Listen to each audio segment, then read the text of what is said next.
Call চাপলেই বের হচ্ছে আগুন। কল চাপার সাথে সাথেই পানির সাথে বেরিয়ে আসছে দাউ দাউ আগুন। পানির চাপকল নাকি গ্যাসের লাইন তা নিয়ে দ্বিধাদ্বন্দ্বে সবাই।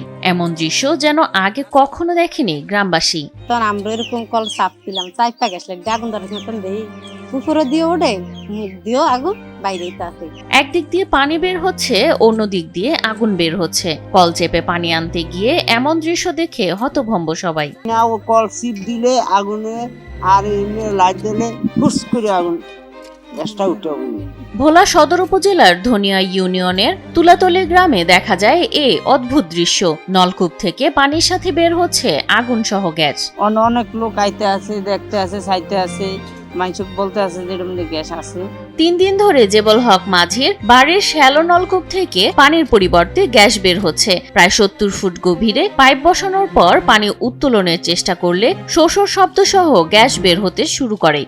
পানি খাইতে এদের কষ্টের জন্য এরা কল বয়সে, নতুন কল পশুকা কল বয়সে কল আলারা যত গাড়িয়া পানি সাফে পানি ওঠে না, তখন কল আলারা করলে যে আমরা একটা গ্যাসের লেন একটু সাইমু এই সাইমু কই গ্যাস লাইট দিয়া যেমন টিপ দিছে আগুন ধরিয়ে আসছে।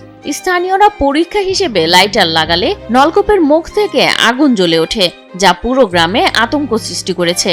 এই সাবের কলের থেকে পানি উঠতেছে না, কম উঠতেছে, হাওয়া উঠতেছে, মানে গ্যাস বাইরে আগুন ধরে। স্থানীয়দের দাবি যথাযথ বৈজ্ঞানিক পরীক্ষা নিরীক্ষার মাধ্যমে দ্রুত কারণ উদ্ঘাটন করা হোক। নিরাপত্তা ব্যবস্থা ছাড়া এটি বড় দুর্ঘটনার কারণ হতে পারে বলে আশঙ্কা তাদের।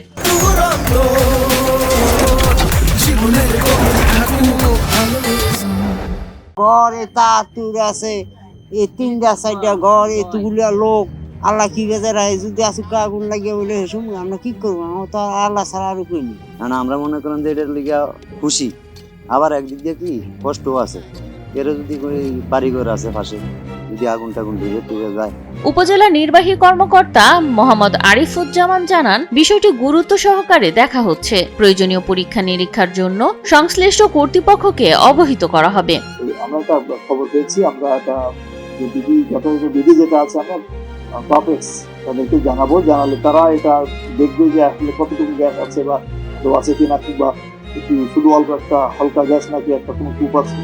যদি এরকম হয়, যদি এরকম পর্যাপ্ত পরিবেশ হয়, উঠানোর মতো সুযোগ হয়, তাদের সেটি পরিকল্পনা প্রণয়ন করে মাপযোগ করে উত্তোলন করবেন। সেক্ষেত্রে এটি ভোলাবাসীর জন্য সহ দেশবাসী এই গ্যাস দিয়ে উপকৃত হবে। নলকূপের এই রহস্যময় গ্যাস উদ্গীরণ এলাকার জন্য এখন শুধু চাঞ্চল্য নয়, সতর্কতারও বিষয় হয়ে দাঁড়িয়েছে।